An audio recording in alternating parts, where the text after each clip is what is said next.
This is GenX Movie Month, the series where I revisit a month of movies from my latchkey kid childhood, including how these films are viewed by modern audiences. In this episode, I'm going to take a look at June of 1984, where, according to Box Office Mojo, the top 5 movies that month were Ghostbusters, Indiana Jones and the Temple of Doom, Gremlins, Star Trek III: The Search for Spock, and Beat Street. I chose this month because I graduated from junior high in mid-June of 1984, and to celebrate, my parents took me to dinner and a movie. This is my school picture from that year, which my mom still refers to as the game show host. If you cover it with a sweater, the cool kids can't tell your shirt isn't an authentic Izod because they can't see whether or not it has an alligator on it. Bullying avoided.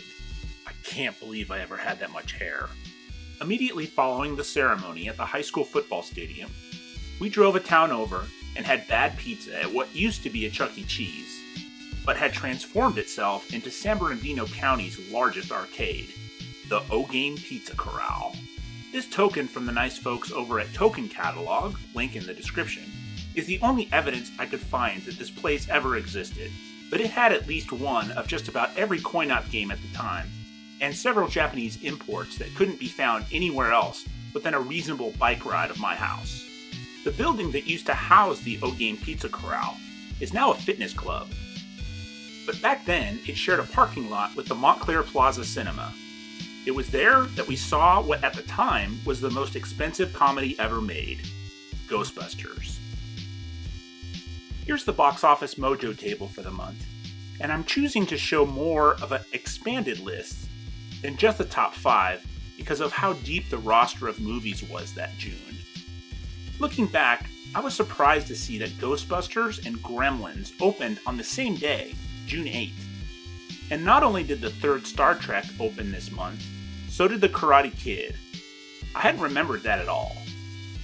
Splash from March, Footloose from February, and 16 Candles from May all still had strong screen counts, over 1,100 as well, making this about as deep a month as you could imagine for 80s classics. By 1984, we've got data that starts to show what are more like modern movie trends. In consecutive weeks, Indiana Jones and the Temple of Doom, Star Trek III, and Ghostbusters opened, showing the franchise building and competition for screens. Still, this is at a much smaller scale than what would come later, given that none got above 2,000 screens for the month. It's hard to overstate how big a deal Ghostbusters was. The logo alone is worth exploring. Designed by longtime National Lampoon contributor Michael Gross, not to be confused with the Family Ties actor of the same name, it manages to convey exactly what the movie is about without using words. He passed away in 2015, and there's a really nice New York Times article about him, link in the description. In addition to his work on Ghostbusters, he also designed both The Family Truckster and Marty Moose for National Lampoon's Vacation. Back to the film, not only did Ghostbusters mix comedy, horror, and action genres in a way not attempted before, it became a merchandising juggernaut and a franchise anchor that continues almost 40 years later. It cost over $20 million to make at the time, hugely expensive for a comedy back then, and was considered a huge risk. But wow, did it pay off. There's an excellent oral history of the making of Ghostbusters over at Esquire.com that originally ran in Premiere Magazine, link in the description below. In that article, Dan Ackroyd discusses the genesis of the script in 1981 and how John Belushi and John Candy were originally thought of for parts eventually played by Bill Murray and Rick Moranis. Even with those changes, the cast is absolutely stacked. The chemistry between Ackroyd, Murray, and Ramis made for so many impeccable improvised moments. Ernie Hudson is great as the reasonable Winston Zeddemore, as is Annie Potts playing the firm company receptionist. That Sigourney Weaver had to convince producers she could do comedy is mind-blowing today. Not to be overlooked, one of the 80s best villains is played by William Atherton, as the EPA inspector, Walter Peck. While Atherton seems like an extremely nice guy in interviews, he had a knack for playing hateable characters, including a condescending professor fond of scolding Val Kilmer in 1985's Real Genius, and the reporter with no morals in the Die Hard movies. Nobody had a more punchable face in the 80s, although James Spader and Jeffrey Jones are in that conversation as well. I won't repeat the line from the conflict in the mayor's office that 14-year-old me was afraid to laugh at in front of my mom, but it still makes me crack up no matter how many times I see it. A legendary movie that never made me regret my choice of 8th grade graduation present.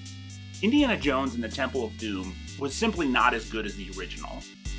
Its Bond-like opening scene is on par with its predecessor, and has fun playing around with Indy almost getting the antidote in a wide variety of ways, while also introducing new characters Willie Shaw and Short Round.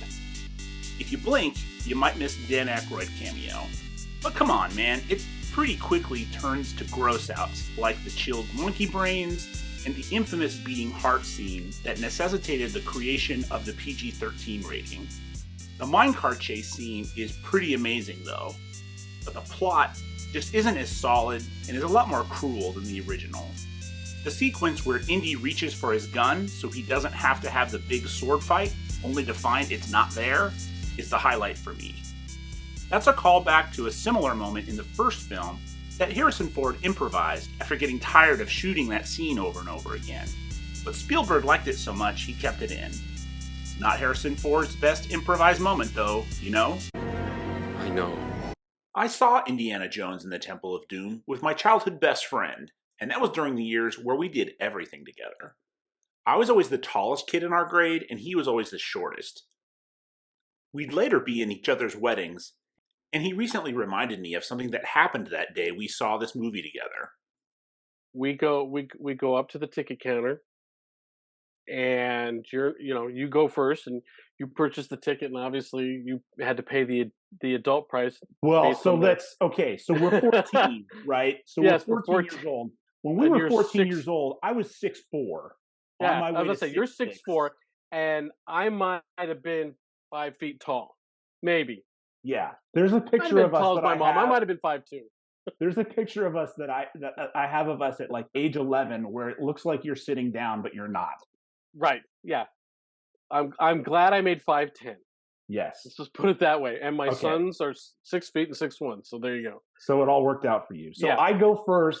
Yes. And because I'm 14 and look 6 and I'm 6'4" and I with look a 20, shadow, yes. Right? So I have to pay full price. And then That's you right. go. Then I go, and I don't even think about it. I asked for the child's price, and they gave it to me. The thing is that your allowance was already better than mine.